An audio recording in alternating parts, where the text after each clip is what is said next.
1,000 years ago, Tampa Bay was home to a number of Indian tribal groups who built ceremonial mounds. This month, as Native American Heritage Month continues, our I-Team is looking into a controversy surrounding one of these few sacred places left in our area. I-Team investigator Adam Walser tells us how more than a decade after the state purchased this mound for preservation and visitor education, a homeowner in Bradenton has blocked it off. I believe it's one of the last Indian burial mounds of this tribe, so I just wanted to check it out. An ancient Indian mound, once the center of a settlement where Tocobaga Indians fished, farmed, and hunted near Tampa Bay, is now behind a metal gate, security cameras, and no trespassing signs. They buried their chiefs probably in this mound and other important people. Scott Bassett, a historian, attorney, and former neighbor, led efforts to preserve the mound. This is our window into the past. Asa Pillsbury, who owned the land, donated it to the South Florida Museum in 1974. But in 2007, the museum listed it for sale, saying it didn't fall within its mission. So Bassett and Manatee County leaders convinced the state to buy it through the Florida Forever program. Our agency wholly supports placing the Pillsbury Mound into public ownership.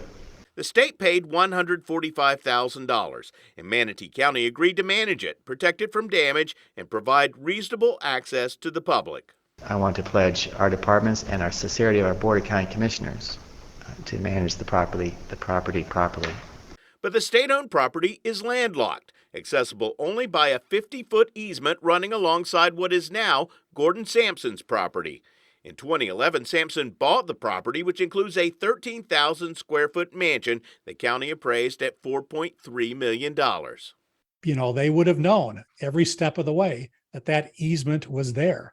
Nobody can claim ignorance.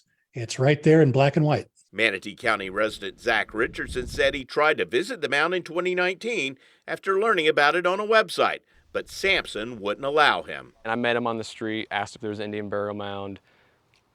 He was kind of angry and said no, there's nothing out there. I came back later and tried to go out there, and he confronted me again and called the sheriffs.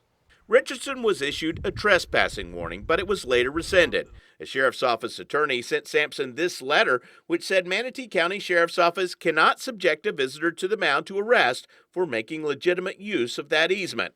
A short time later, Sampson installed a security fence. Yeah, I don't think he's got a right to put up a fence there. He's clearly impairing access. The county management plan filed with the state in January included guided tours and interpretive talks given by staff and volunteers, and allowing up to 10 visitors per day.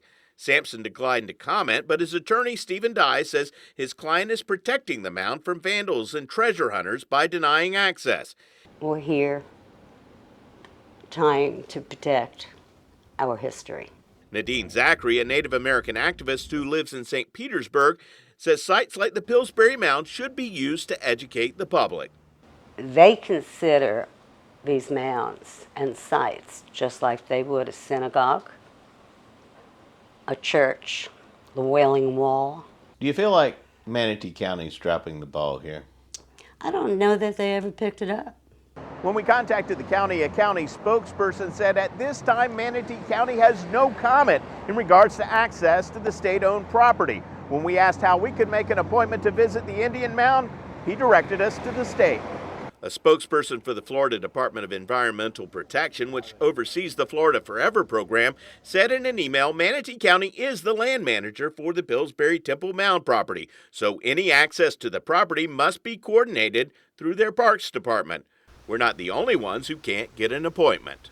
I've called, I've emailed, left voicemails, no response. DEP says under the plan approved this year, the county must include educational opportunities for the interpretation of the historical and resources contained on the site. The county should actually do what it's supposed to do, what it's legally obligated to do, and stop worrying about offending somebody who may have a lot of money. If they do nothing more than put a whole big plaque up there,